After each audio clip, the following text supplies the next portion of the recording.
Assalamu alaikum wa rahmatullahi wa barakatuh. Bienvenidos a otro vídeo de esta serie a la que he llamado Los signos claros, donde explico algunos de los signos del Corán. Hoy voy a tratar un tema relacionado con la forma en la que el Corán explica fenómenos históricos del pasado, obviamente de una forma que no era accesible a Muhammad alayhi y tiene que ver con la evolución de las religiones. Y obviamente hablaré de escrituras reveladas antes del Corán. A fin de ello voy a mencionar algunas cuestiones de la Biblia o de los libros que componen la Biblia. Haré uso de la traducción que yo siempre utilizo, que es la Nueva Traducción Viviente. Y aunque la gente ha recibido la Biblia como un solo libro, realmente la Biblia lo que es una colección de libros. ¿Y qué es lo que ocurre? Que muchos de estos libros no sabemos quiénes son sus autores y obviamente encontramos en los manuscritos más antiguos adiciones, sustracciones, tergiversaciones. E insisto, esto no es un ataque contra las escrituras que Dios inspiró a los profetas, es más bien una llamada a reevaluar el canon que se nos ha dado. Así que voy a ir al grano y dar algunos ejemplos y luego hablaremos de una afirmación que hace el Corán o un par de ellas. Esta edición de la Biblia que utilizo contiene aquí unas importantes anotaciones acerca de la autoría y la fecha de composición. Veremos que en muchos de los libros del Antiguo Testamento la autoría es desconocida, es anónima, es disputada y la fecha de composición es desconocida. Por ejemplo, vemos aquí acerca de Génesis que la autoría es Moisés según la tradición judía, y esto es algo que nos vamos a encontrar en muchos libros. La fecha de composición es indefinida, por cierto. Cuando se nos dice el nombre de un autor y luego se nos dice según la tradición judía, lo que esto significa esencialmente es que no tenemos ningún mecanismo de saberlo, es algo que se ha dicho, se atribuye este libro tradicionalmente a Moisés. Lo mismo nos encontramos con el libro de Números, cuyo autor es Moisés según la tradición judía. En el caso del libro de Josué se nos dice que el autor es Josué según la tradición judía, excepto el final que posiblemente fue escrito por Fineés, el sumo sacerdote. Es decir, hay un importante grado de incertidumbre. En algunos de los libros se nos dice explícitamente autor incierto. Algunos sugieren a Samuel y a los profetas Natán y Gad, como ocurre con el primer libro de Samuel. Con el segundo libro de Samuel ocurre lo mismo, aunque en este caso se nos dan como sugerencias a Zabud, el hijo de Samuel, y a los profetas Natán y Gad. Nos encontramos el mismo caso con el primer libro de Reyes, aunque en este caso se nos dice que algunos sugieren a Jeremías o a algún grupo de profetas. Algo similar vemos con el libro de Esther, que se nos dice que el autor es Mardoqueo, según la tradición judía. Algunos sugieren a Esdras o a Nehemías, basado en el estilo de escritura similar. Y nos encontramos también otro libro incierto con el caso de Job, que mucha gente diría, el autor es Job, ¿no? Incierto, la tradición judía lo acredita a Moisés, otros sugieren que Job mismo fue el escritor. Estos son solo algunos ejemplos, no voy a prolongar el vídeo innecesariamente, de que muchísimos de los libros del Antiguo Testamento son inciertos en su autoría y otros tienen puestos unos nombres, unas etiquetas que son tradicionales, pero de las cuales tampoco tenemos certeza. Y lo mismo ocurre con los manuscritos más antiguos de los 4 evangelios canónicos que conocemos en las Biblias occidentales, Mateo, Marcos, Lucas y Juan. Resulta que en los manuscritos más antiguos de estos evangelios no figuran ni el nombre de Mateo, ni el de Marcos, ni el de Lucas, ni el de Juan. Me ha sorprendido que esta traducción de la Biblia no menciona el anonimato, digamos, de las fuentes más antiguas. Interesantemente sí que menciona algunas de las adiciones. Una de ellas es en el Evangelio de Marcos, capítulo 16. El Evangelio de Marcos termina en el capítulo 16, versículo 8, en los manuscritos más antiguos.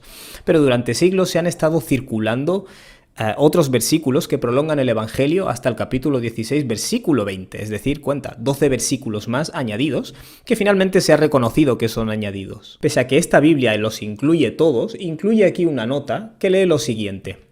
Los manuscritos más antiguos de Marcos terminan en el capítulo 16, versículo 8. Otros manuscritos tardíos incluyen uno o ambos de los finales que aparecen a continuación. Es decir, manuscritos posteriores añaden versículos que no están en los más antiguos. Me llama la atención porque aquí se incluyen 2 posibles finales basados en las adiciones posteriores, un final breve y un final largo. Algo similar ocurre con el Evangelio de Juan, que en los manuscritos griegos más antiguos terminan en el capítulo 7, versículo 53, y los posteriores alargan hasta capítulo 8, versículo 11. Todos estos versículos son añadidos y corresponden a una historia que muchísima gente repite, que es una mujer que es sorprendida haciendo adulterio, ¿no? Y Jesús dice la famosa frase, quien esté libre de pecado, que lance la primera piedra. Resulta que en los manuscritos más antiguos no están, como bien se especifica aquí.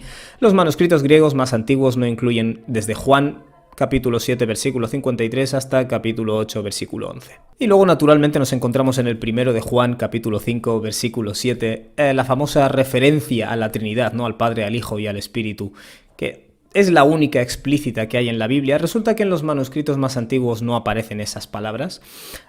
Y de hecho en otros manuscritos aparecen otras palabras, que son las que se han incluido aquí esencialmente, que leen lo siguiente: por lo tanto son tres los testigos, ¿no? El famoso versículo, son tres los que dan testimonio: el espíritu, el agua y la sangre, y los tres están de acuerdo. Una nota al pie aquí nos dice: unos cuantos manuscritos muy tardíos agregan en el cielo, el Padre, la Palabra y el Espíritu Santo, y estos tres son uno, y tenemos tres testigos en la tierra. Estos son tan solo algunos de los ejemplos de adiciones explícitas en la Biblia, dejando de lado el desconocimiento de las fuentes de muchos de sus libros. Yo he utilizado esta Biblia, pero hay muchas Biblias de estudio donde se mencionan las autorías y los detalles, y se menciona honestamente que estos autores son inciertos. En una de las Biblias de estudio que estuve viendo, en los Evangelios pone autoría incierto, pero deberíamos confiar en los padres apostólicos cuando señalaron a Mateo o a Marcos como autoría. Yo no voy a confiar en nadie, porque el día en el que me muera responderé yo ante Dios, ¿vale? A mí la fe no me va a venir a salvar, tengo que saber las cosas que creo. Muy bien, ahora vamos a ir al Corán y echar un vistazo a un par de las afirmaciones que se hacen. La primera de ellas está en el Sura 5, versículo 44, donde Dios dice: Inna anzalna at-taurata fiha hudan wa nur.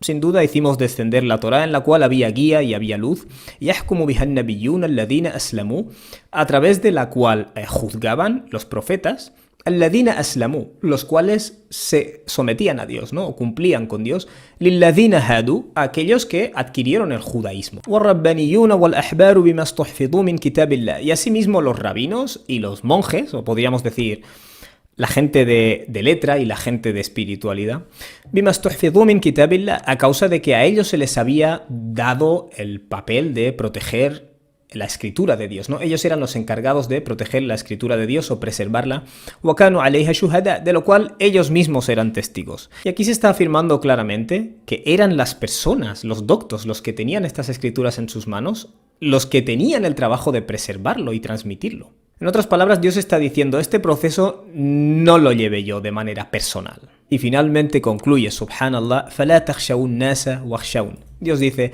no sintáis esta reverencia hacia las personas, sentid reverencia hacia mí. Es decir, fijaos, las iglesias, los cánones, dejad de sentir todo este miedo hacia estas fuerzas, ¿vale? La reverencia es para mí. Y concluye: وَلَا تَشْتَرُوا بِآيَاتِ ثَمَنًا قَلِيلًا. No cambiéis mis palabras o no comerciéis con mis palabras o con mis mensajes por un precio insignificante. Subhanallah. Ahora nos vamos al Sura 2, donde hay una afirmación quizás un poco más explícita, donde Dios dice: وَمِنْهُمْ, está hablando en medio de una conversación sobre gente que sigue las escrituras. Y Dios dice: وَمِنْهُمْ أُمِّيُّونَ, dentro de ellos hay gente que no tiene conocimiento, es decir, que es iletrada, ¿vale? Que no tiene acceso a la escritura o no la sabe leer. Y añade: لَا يَعْلَمُونَ الْكِتَابَ, no conocen la escritura, إِلَّا أَمَانِي, únicamente fantasías. Hay mucha gente que supuestamente cree en las escrituras que no tienen idea del origen de estas escrituras, de lo que realmente dice, de las alteraciones que ha habido. Se le ha presentado de una manera un producto y esa persona lo sigue. Y añade Dios: وَإِنْهُمْ إِلَّا يَظُنُّونَ, y estas personas no hacen más que especular. Creen en conjeturas, no tienen datos ciertos. Subhanallah, ¿cuántos autores hemos visto que son inciertos? Y añade Dios: فَوَيْلٌ لِلَّذِينَ يَكْتُبُونَ الْكِتَابَ بِأَيْدِيهِمْ, hay de aquellos que escriben la escritura con sus manos, ثُمَّ يَقُولُونَ هَذَا مِنْ عِنْدِ اللَّهِ, y luego dicen: esto procede de Dios, لِيَشْتَرُوا بِهِ ثَمَنًا قَلِيلًا, a fin de conseguir con ello un precio insignificante. Curiosamente, muchas de las adiciones que nos encontramos se vinculan a una necesidad teológica determinada en un momento u otro, como el versículo que alude a la Trinidad, o a la necesidad de prevalecer en las disputas intersectarias que hubo en los primeros siglos, por ejemplo, del cristianismo. Y con esto quiero concluir. ¿Cómo sabemos todo esto? ¿Cómo sabemos que se ha producido esta alteración en las escrituras anteriores al Corán? Lo sabemos porque se han descubierto muchos manuscritos más antiguos que no contienen muchas de las cosas que aparecen en los manuscritos posteriores, en los cuales se han estado basando muchas de las ediciones de la Biblia que hemos estado siguiendo durante siglos. Así que gracias a eso sabemos que las alteraciones, especialmente adiciones, son un hecho. La pregunta aquí es: ¿cómo Muhammad a.s. lo sabe? Tenía acceso a los manuscritos griegos y conocía él el griego para comparar y decir: anda, mira, han estado añadiendo cosas. Barakallahu fikum, espero que hayáis encontrado beneficio intelectual. Wassalamu alaikum wa rahmatullahi wa barakatuh.